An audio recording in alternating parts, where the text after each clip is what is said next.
facciamo un po' di auguri di buon Natale, se fermiamo gli auguri di buon Natale, di buon festa, per esempio che è in villaggio di Palermo, Santa Maria Scena.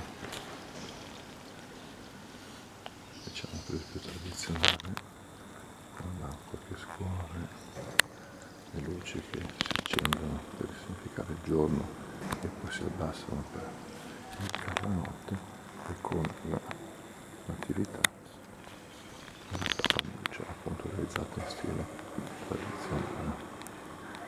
Grazie sempre a chi fa questi lavori, si impegna e ci aiuta a meditare il mistero del Natale con le immagini appunto della sacra rappresentazione di Gesù bambino che nasce per noi a Betlemme e ci chiede di accoglierlo nella nostra vita.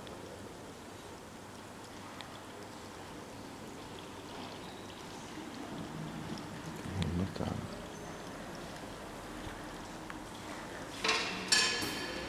Ciao a tutti.